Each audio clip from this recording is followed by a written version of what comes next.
Well, welcome to the 700 Club. Last night, J.D. Vance proved that he's staunchly behind the GOP presidential nominee.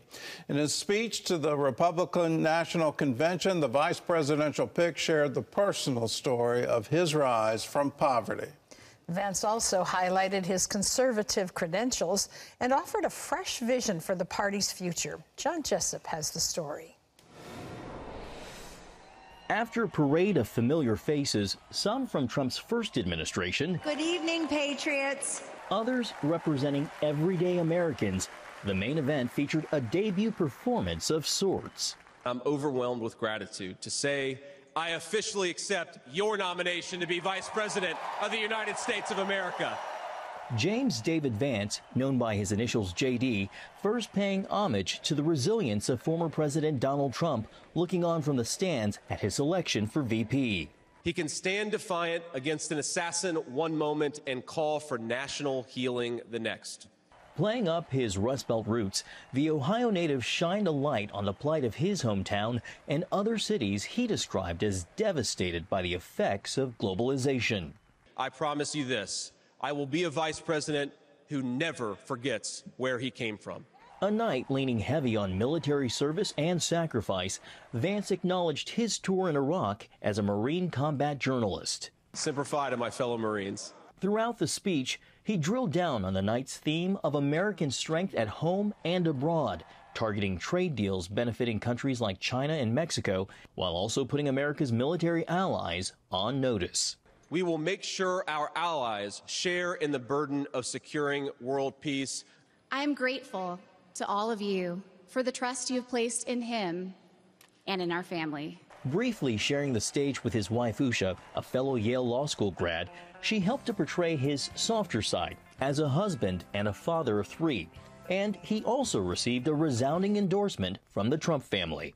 A kid from Appalachia and a kid from Trump Tower in Manhattan. We grew up worlds apart, yet now we're both fighting side by side to save the country we love. Trump's campaign sees Vance reaching a younger audience and potentially drawing support from Silicon Valley, along with money from big tech donors. Still, one political observer from Vance's home state telling me on CBN's Faith Nation the freshman senator will have to thread the needle on differences with his running mate on taxes, a harder line on abortion, and a seemingly more labor-friendly approach. His very strong populist streak over the last several years, where he says things like he has more in common economically with the Bernie Sanders kind of voters than other people, I think that's going to create some red flags out of parts of the Republican coalition. But Wednesday's crowd in Milwaukee clearly approving of Trump's election. Vance fulfilled his twofold role, introducing himself to a national audience and setting the stage for tonight when Donald Trump, less than a week after his assassination attempt, accepts the Republican nomination for president and makes the case for a possible return to the White House. John Jessup, CBN News, Washington.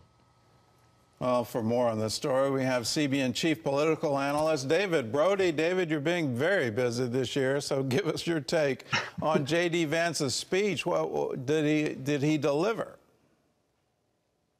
Oh, I think absolutely he did. You know, it reminds me of the movie The Natural with Robert Redford. Well, in this case, it's The Natural, as you will, regarding politics. He was very, very good. He had the regular guy vibe. He had the friendly vibe, smiling a lot, and really, really smart guy who was able to deliver heady and wonky policy issues in a very easy to understand way. He had all of the wonderful stories, including Mama and his gun-toting grandma. Just everything just seemed pitch perfect. And of course the time with the moment with his mom, who's recovering from drug addiction for many years. It was quite a special moment. But look, I can't remember how many times he said Wisconsin, Pennsylvania, and Michigan, because he is from the Rust Belt. That's the allure. That's the electoral attraction, if you will, to make sure he can appeal in those Rust Belt states, which he will be able to do. Of course, we know about Hillbilly Elegy, a movie based on his life, and of course, the best-selling book. Well, Mama got famous last night, you know, both a cussing, gun-toting Christian who wanted to take out all rivals. But I do have, unfortunately, some lingering questions about Are he and his wife really ready for the stage they're entering into? Some of it was just so wonderful and endearing and very personal. But you wonder in today's attack politics, are they ready for what's getting ready to happen?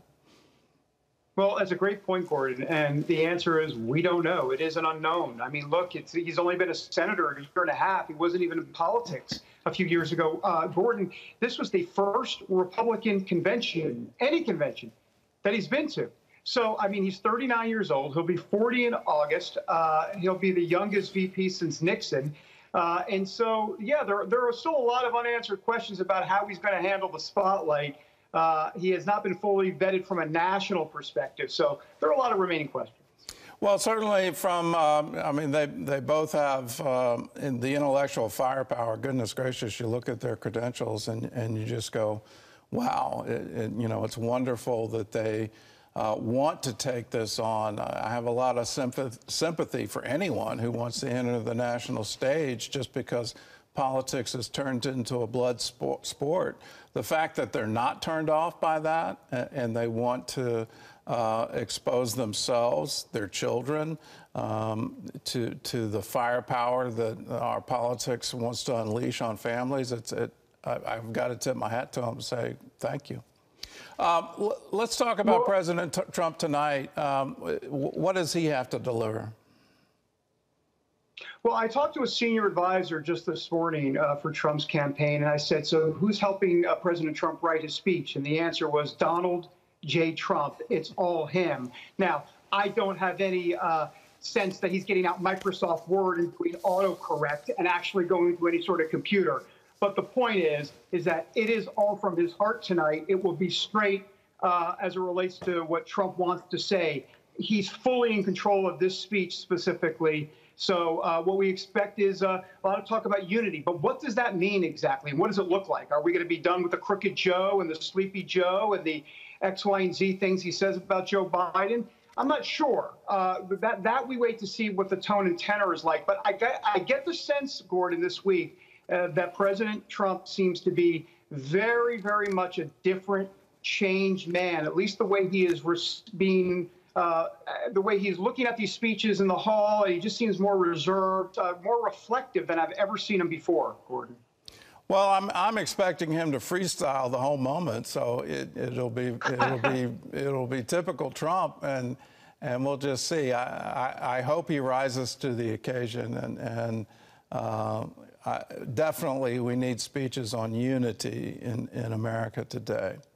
Let's talk about the Democrats. It looks like talk of President Biden stepping down is back in the news. Adam Schiff came out and publicly said he should withdraw. I'm hearing reports that there are private meetings with him. What's the latest? Well, first of all, let's start with this. He's got COVID. So that takes him off the campaign trail. He'll be in Delaware this weekend recovering. So you kind of, when it rains, it pours, right? It's the bad debate week. They want to have him, or the bad debate a few weeks ago. They want to have him out. Now he's got COVID. And of course, now all of these reports, not just Adam Schiff specifically saying that he thinks that Biden needs to get out of the race, but now there are reports, and here we go with the leaking, right? I mean, we hear reports now about privately Nancy Pelosi is telling Biden, you know, you got to get out. Chuck Schumer saying the same thing. Well, Gordon, why are these reports coming out all now? The way Washington works is you go to the principal at play, in this case Biden, and you say, look, it's time to go.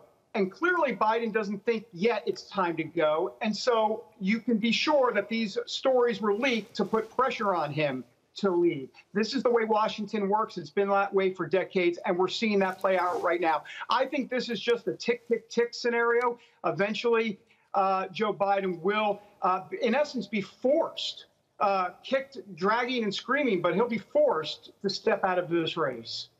Well, I don't think he's going to voluntarily do it. Are we looking at some kind of floor fight at the Democratic convention where there's a move among the delegates aren't they bound by the primary vote to vote for him?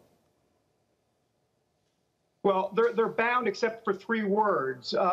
Good, or I should say 2 words. Good conscience. In other words, they have an out. If they want to vote their conscience and not vote for Biden, they can technically do so. Now, having said that, they pretty much are pledged to Biden. There's no doubt. I mean, that would be a radical move. But the truth of the matter here, Gordon, is that Biden is going with this guy named Mike Donnellan. He's his internal campaign pollster, and that's all that Biden's hearing, those poll numbers.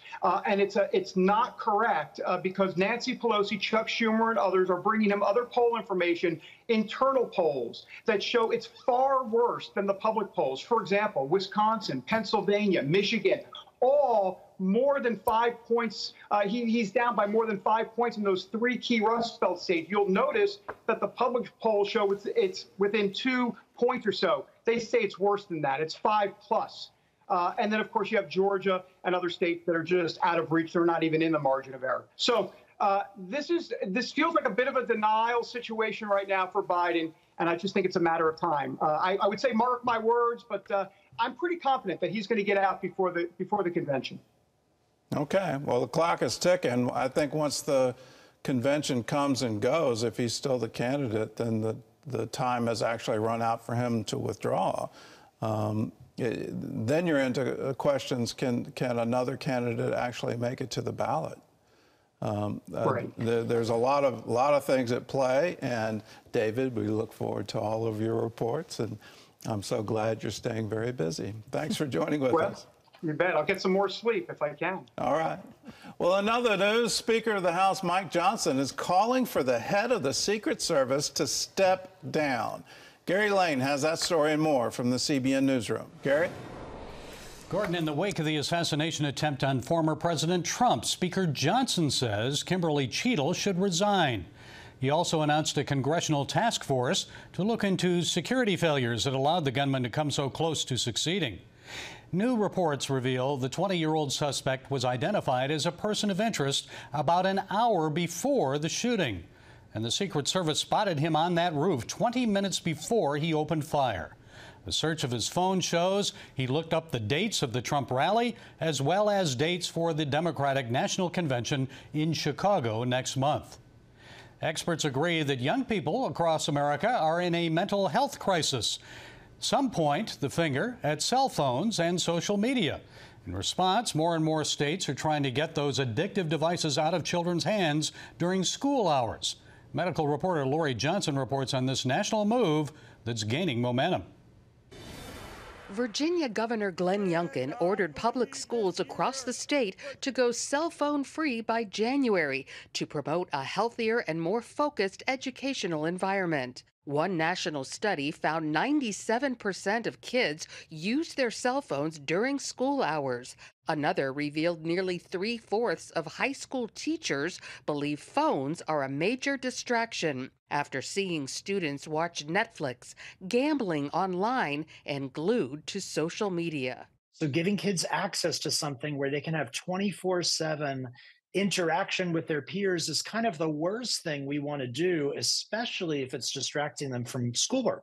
Experts point out kids' brains don't fully develop until their 20s. Based on the science, we know that there's no such thing as multitasking. We all engage in task shifting. So having a phone in the class requires a lot of task shifting, which kids are not able to do as well as adults. Last year, Florida became the first state to ban cell phones at school. Indiana and Ohio passed similar legislation. Oklahoma, Vermont, Kansas, Utah, and New York may follow suit. We know that we've already lost too many kids, or kids that are spiraling for a long time now. Some schools are divided over whether kids should surrender their phones only during class, but have them in between classes, at lunch, and during other free times, or whether they should give up their phone the entire day.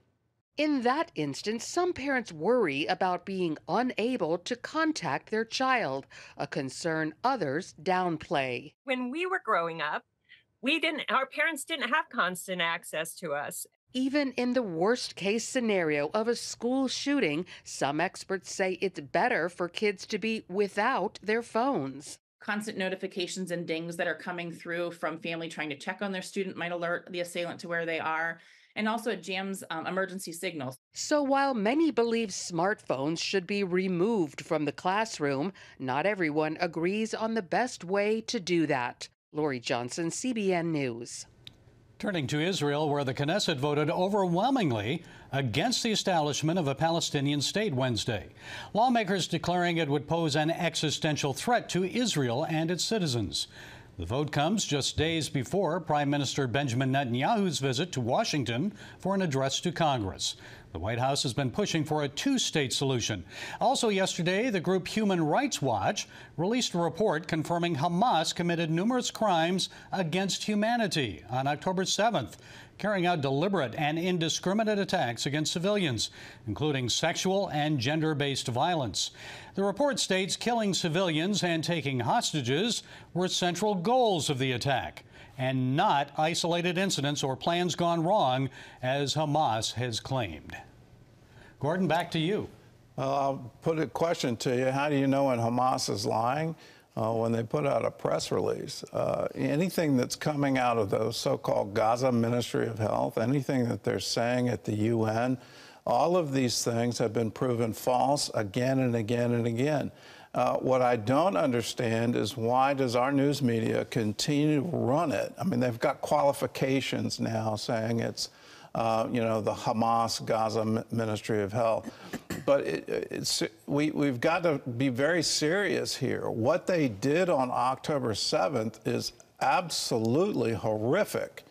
That's where the war crimes are. It's not in Israel saying we have to demolish Hamas. If you have a group just across the border, I've been to Kfar Aza. You literally see Gaza. It's a stone's throw away. And if there's a group there that says we're going to repeat October 7 again and again and again, it's not something you can say, okay, well, go ahead. You can't do that and be a sovereign nation. You have to be able to defend yourself. You have to be able to find the leadership. And if you do not surrender, well, that means we have to wipe you out. You're making us do this. And if that group then says, well, we're going to set up in schools and hospitals and UN offices and mosques and churches, well, then you have to go in there and get them out. You don't have a choice. Please let us all wake up to it and let us stand with Israel.